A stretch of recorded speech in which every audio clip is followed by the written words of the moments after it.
What is this heavy green metal hand I found in a ditch? It looks like it could be a cigarette holder or something else. This item is an ashtray, a relic from a time when smoking was more prevalent. The green metal hand, with its dense weight and copper-like appearance, is likely made of copper or brass. It's a vintage or antique design, with a heavy and solid construction that makes it stand out as an unusual ashtray. The hand design was often used as a decorative element in 20th century ashtrays, combining practicality with artistic design. The patina and green color you see are likely due to oxidation, especially if the item is made from copper or bronze. The design may also be a nod to traditional or even humorous aesthetics from a time when ashtrays were often displayed as part of a home's decor. Although it's not strictly a functional object anymore due to reduced smoking habits, it could still hold sentimental value or serve as a unique collector's item. What is this blue and white, painted porcelain vase-like object with a large hole on one side? It was found at a family estate sale, and it looks like it could be some kind of decorative item. But its purpose remains a mystery. The hole is quite specific, and the interior is surprisingly clean, suggesting it wasn't used for anything like incense. Could this be an ornament, or is it something more functional? This object is a reproduction pulse pillow, also known as an opium pillow. It was used during the 18th and 19th centuries in China, specifically in relation to the opium trade. While its exact use might be debated, it is believed that such pillows were used to support the head of someone smoking opium, allowing them to recline comfortably while indulging in the practice. The holes in these objects are often for the purpose of holding incense or pipes. The design you see is a reproduction of historical pieces, often intended for collectors or decorative purposes today.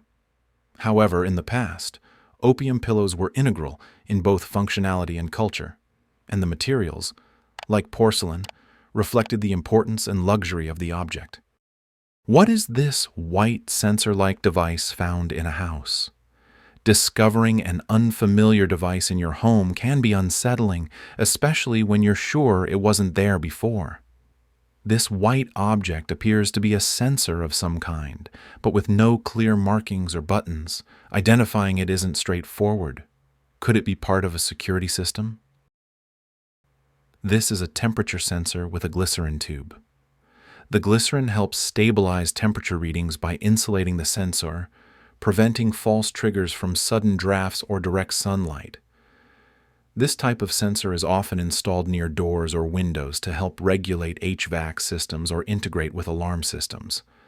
Fun fact: HVAC, heating, ventilation, and air conditioning sensors like this can save up to 30% on energy bills when properly installed. That's one mystery solved, and maybe a bit of money saved too. What is this object? It appears to be a small 8-inch long tray made of paper pulp, usually associated with embalming procedures. This item is actually a vintage cranial cap, a specialized tool used in the process of embalming. Its primary function is to be placed under the head of a deceased individual during the embalming procedure. The cap helps to hold the head in place and ensures a stable, secure position for the body during the delicate process of preparing the body for viewing or burial. These caps were often made from materials like paper pulp or cloth and would be an essential part of mortuary equipment. The item likely dates back to the early to mid-20th century, though its exact origins could vary depending on where it was manufactured. The use of cranial caps was especially common during an era when embalming was an art that required more hands-on and careful techniques. It's fascinating how even seemingly simple items like this could play such an important role in the preparation of the deceased.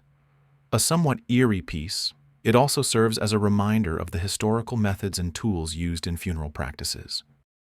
What is this device?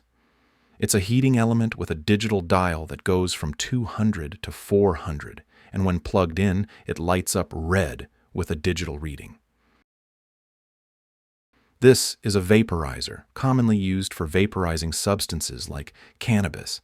Vaporizers heat the material to a temperature high enough to release its active compounds without burning it, which is a preferred method of consumption for many users.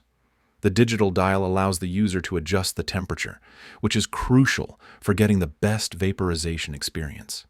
The heat range of 200 to 400 degrees Fahrenheit is typical for a vaporizer, as it allows users to find the optimal temperature for the specific material being vaporized. Lower temperatures produce a smoother, milder vapor, while higher temperatures yield a stronger and thicker vapor. This vaporizer is designed to operate quietly, without the hissing or noise associated with smoking. The lack of noise is typical for many modern vaporizers, which are designed for discreet use. Given the absence of a brand name, this vaporizer could be a generic model, popular among individuals who prefer discreet and efficient methods for enjoying cannabis or other herbs.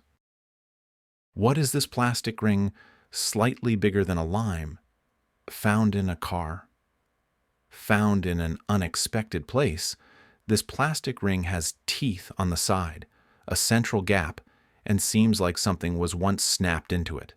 The design is unusual, and despite reverse image searches pointing toward kitchen tools, nothing seems to match perfectly.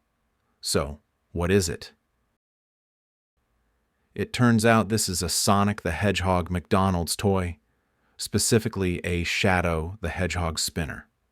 The missing part? A small figurine of Shadow that would have fit into the central slot.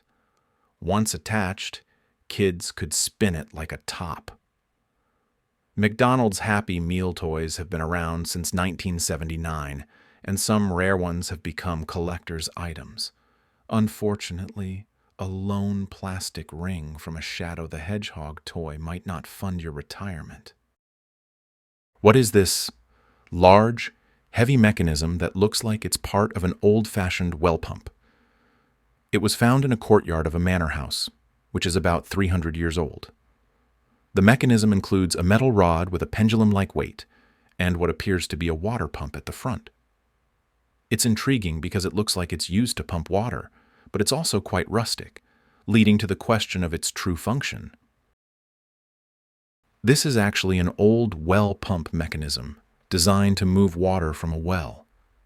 The pendulum-like weight was used to operate the pump mechanism, providing the necessary force to draw water from deep below the surface.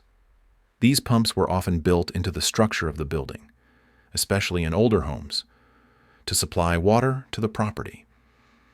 The mechanism you see was most likely used manually to operate the pump by swinging the weight, which would activate a chain or rope system that lifted the water from the well. Interestingly, the weight's swinging motion helped to increase the mechanical advantage of the pump, making it easier to pull up water. The old-fashioned design and the manual labor required for this type of pump may seem outdated, but they were a crucial part of many households before electric pumps became the norm. If you enjoy these mysteries, hit that like button and subscribe. Stay curious. More finds coming soon.